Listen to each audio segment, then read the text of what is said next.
Kuna hizi taarifa zimekuwa zikisambaa kwa kasi kwenye mitandao ya kijamii zikionyesha kwamba baadhi ya watu waliopoteza maisha kwenye maandamano yaliyoanza Oktoba 29 na kuendelea hawajulikani wapi walipo, na taarifa zinasema kwamba watu wakienda kwenye hospitali mbalimbali katika mikoa tofauti hapa nchini Tanzania, basi wanashindwa kupata miili yao au kuwaona kwenye mahospitali hayo. Taarifa hizi zimeripotiwa na BBC kwamba nchini Tanzania hali inayoendelea ni kwamba haijulikani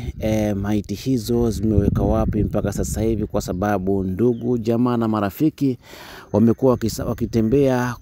kutafuta miili ya ndugu zao kwenye hospitali mbalimbali katika mikoa mbalimbali hapa nchini Tanzania, lakini hawapati miili hiyo. Na taarifa zimekuwa zikisambaa zikisema kwamba miili hiyo mingine imekusanywa na kwenda kuzikwa kwa pamoja, na lengo inakuwa ni kuficha ushahidi ya watu wengi waliopoteza maisha kwenye maandamano hayo yaliyofanyika nchini Tanzania. Bila shaka taarifa hizi zinazidi kutia wasiwasi, kutia hofu na kutia huzuni kwa ndugu, jamaa na marafiki, licha kwamba wamewapoteza ndugu zao, lakini pia hawajui wapi walipo ili waweze kuwapumzisha katika maeneo ambayo walipanga wapumzishe, au ili waweze kuwatembelea pale ambapo wanakuwa wamewakumbuka, lakini wamewapoteza ndugu zao na bado hawajui wapi walipo.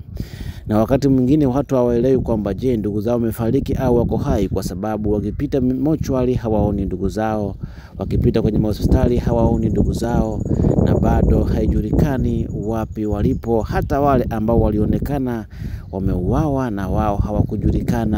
hawajulikani wapi walipo mpaka wakati huu. Taarifa hizo zimeripotiwa na BBC kwamba Tanzania haijulikani maiti hizo ambazo walifariki wakati wa maandamano, haijulikani wapi zimewekwa na wapi zilipo mpaka wakati huu, na taarifa zikisema kwamba lengo ni kuficha ushahidi wa mauaji mengi yaliyotokea katika maandamano haya ambayo yamefanyika nchini Tanzania kuanzia Oktoba 29. Bila shaka ni taarifa mbaya,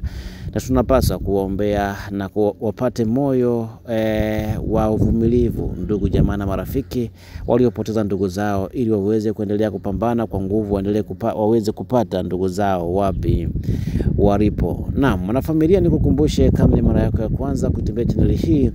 usisahau kusubscribe, kulike, kushare na kucomment ili wa kwanza kuzipata taarifa zetu za kimichezo, burudani, siasa na matukio mbalimbali yanayoendelea kutokea ndani ya Tanzania lakini pia nje ya Tanzania.